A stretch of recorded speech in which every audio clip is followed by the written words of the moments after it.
Oh, this is going to be a good one. I'm very excited about this one. I think they're all good ones. The albums, not these videos, but the albums are all very good.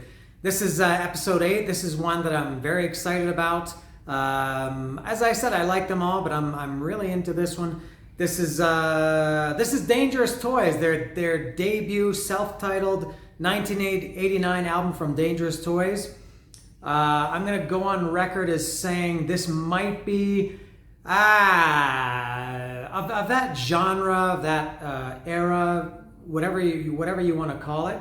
You could call it hair metal, cock rock, hard rock, glam metal. Some of these words or terms are really bad. But I would say this could possibly be. It's hard to say that it's not Appetite for Destruction, which I talked about some weeks ago. But Dangerous Toys, maybe even more than Appetite for Destruction. It might be the absolute number one of that era, and even in my top list of any albums ever, similar to Rain and Blood, Master of Puppets, Among the Living, Appetite for Destruction, every Kiss album.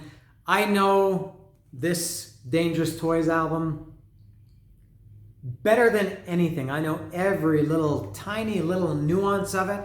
I know every tiny little, the little phrasings, lyrics, little guitar licks, every single thing about this album. I know this stone cold. This is, for me, a classic album of that era, Dangerous Toys. And I got into this in, I guess it must have been, this album came out in '89. I got it when it was, I'll have to check the date if it's on here. I used to often write the dates on albums.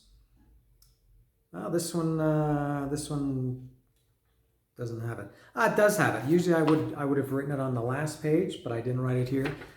For some reason I wrote it on the second one. I got this on, at some point there must have been some confusion. I got it on February 2nd, 1990.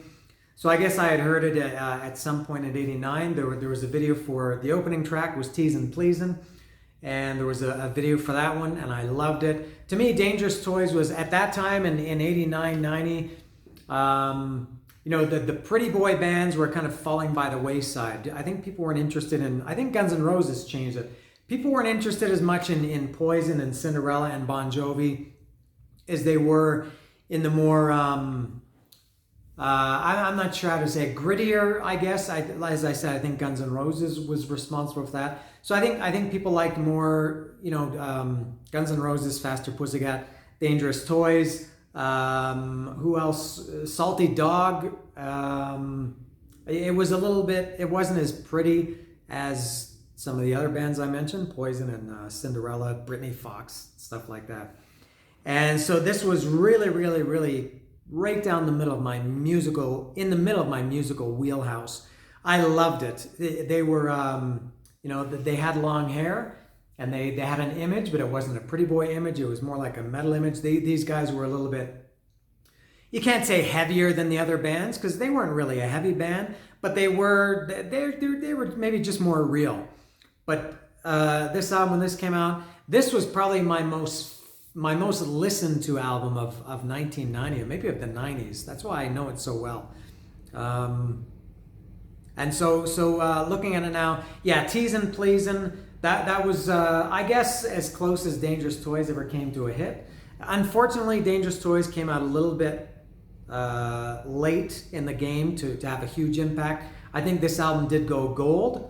And it did go gold, but many years later. The next one after this, Hellacious Acres, I think did go gold, but still that music was kind of on its last legs. This was when Pearl Jam and Soundgarden and Nirvana were starting to get big. I loved it all. So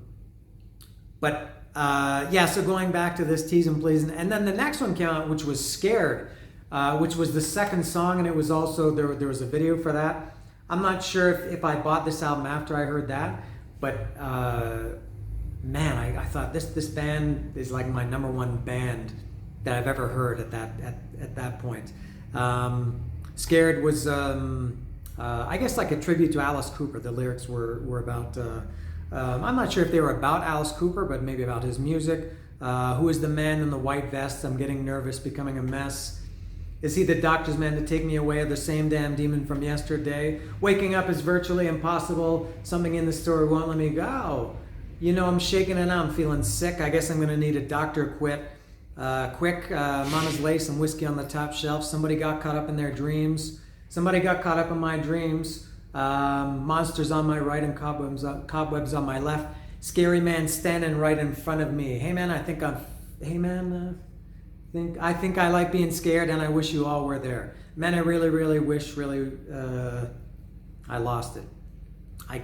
Dangerous Toys lyrics, unlike some of the other bands I've talked about, their lyrics just come to me much quicker. Bones in the Gutter, the third song, that was a heavier song. That was a little bit of a dark song. The kick drum starting it, and the bass, I guess as far as this kind of music goes, it was heavy. There I was looking for something new. Man comes into my view. Tells me, hey kid, you want to make $10, but gave me dirty looks. Hey man, tell me what I got to do. Man tore the money right in half. It says go kill the fatted calf. A rich fat lady with diamonds and rocks. I'm thinking, man, this sucks. Need a cement mixer. I'd write no epitaph with her makeup to her chin, but don't ask me where the hell she's been. I love Dangerous Toys lyrics, and that I think maybe short time after this, people started to mock this kind of music. The people that were really cool, and they only like Nirvana or Pearl Jam, and I love those bands too. But as I said, I did love this. For me, Jason McMaster wrote better lyrics than anybody within this. He wasn't. In the last episode, I talk about REM. Jason McMaster wasn't Michael Stipe or Bob Dylan or Kurt Cobain. His lyrics were pretty direct, but they were funny, and they were maybe along the lines of Aerosmith, AC/DC. Funny but good too. I thought his lyrics were very clever. What comes next? Take Me Drunk, I'm home. That was the thing I like about this song. There's a kind of the middle, I guess maybe if you'd call it the breakdown part. I don't know if that applies to Dangerous Toys music, but in thrash metal, people call these things breakdown parts. There's kind of a quiet part in the middle of Take Me Drunk, where I guess it's Jason, take me drunk, I'm home. And it's kind of a quiet part. And then when it bursts back into the chorus, that always reminded me of Van Halen. Not any specific Van Halen song, but just the harmonies. There's no way I'm gonna sing that, but if you know the song, that's what I'm talking about. When it goes back into the, it's not really a chorus, but just very big song. Take Me Drunk is excellent. What came after that? Feels Like a Hammer. Nice, I guess as close as you would come to a ballad. There's no way it was a ballad, but maybe back then people thought anything with acoustic guitar was a ballad. But Feels Like a Hammer was a little bit quieter, but definitely not a ballad. I loved it.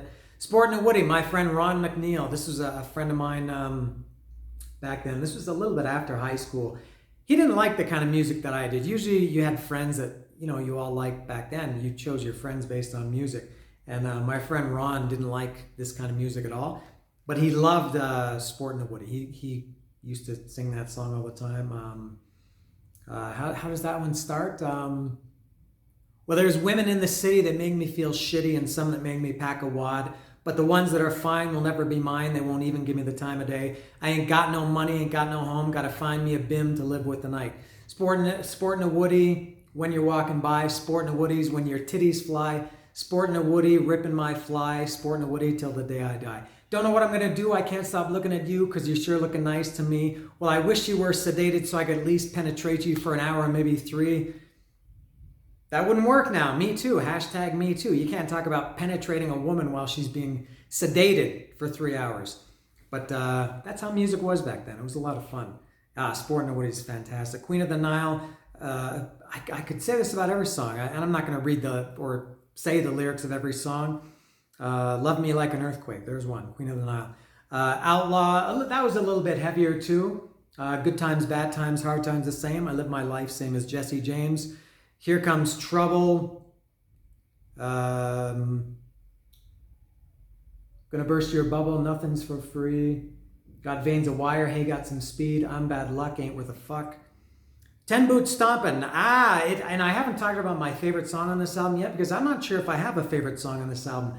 This is one of the super rare albums that maybe there are more than, maybe it's not so rare as I think, but every single song at some point or another was probably my favorite.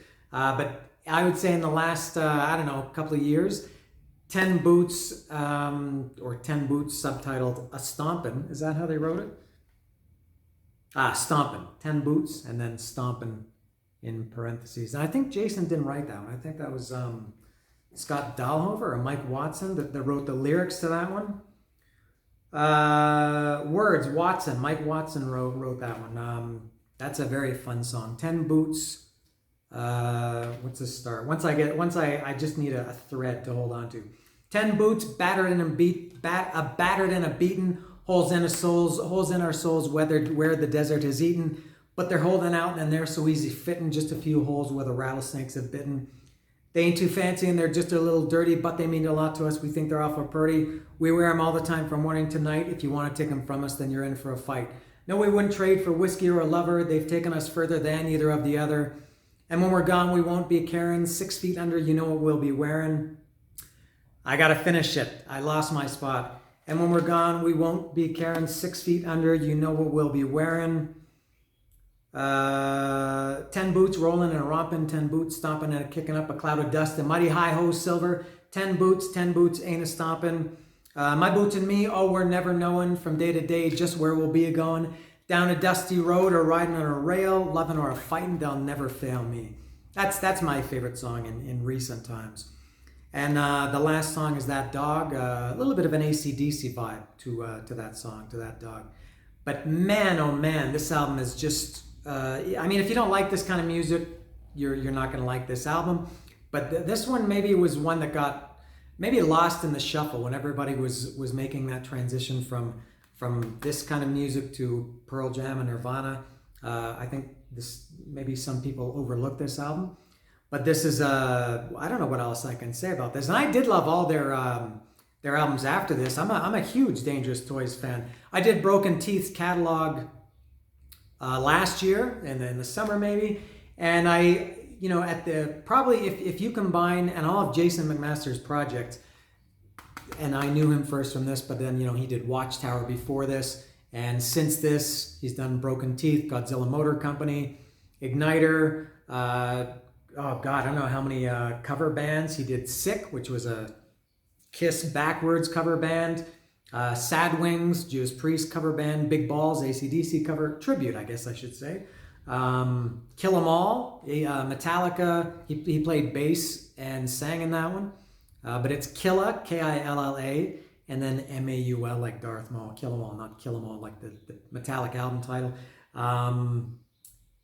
Maybe the best named one is De Niro Smith. It was Aerosmith, but they, in their logo, they used Robert De Niro's eyes, I think. So of all the and I can't forget Evil. I was going to say Evil Igniter. Evil United is a fantastic band that Jason McMaster does.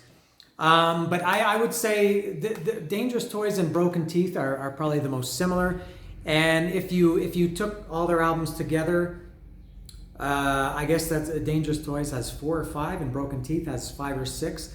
This one is by far my favorite, but I would say in the catalogs, Broken Teeth, I maybe like Broken Teeth over the years, maybe just because they're still active, more than I like Dangerous Toys.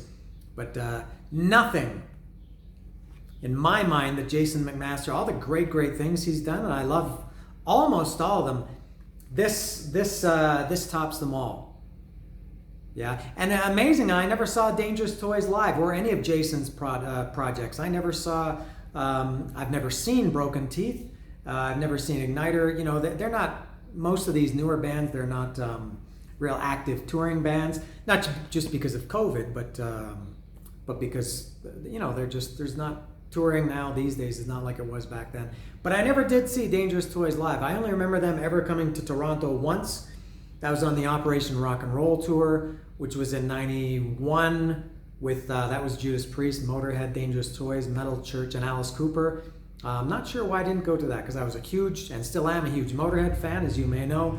Huge Dangerous Toys fan. I was never too much into Alice Cooper, despite this, let me get this quickly. This is, I was in Arizona, and I got this chocolate milk, and Alice Cooper chocolate milk. I liked Alice Cooper well enough, but I was not a big fan.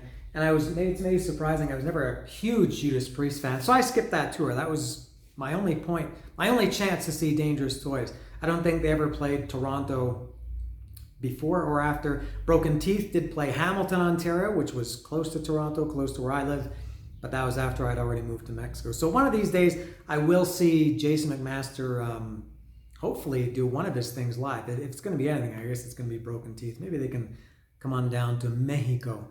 But I'm getting way off track now. I feel very excited, very stimulated, because I'm talking about one of the great albums ever, Dangerous Toys. I fucking love this album.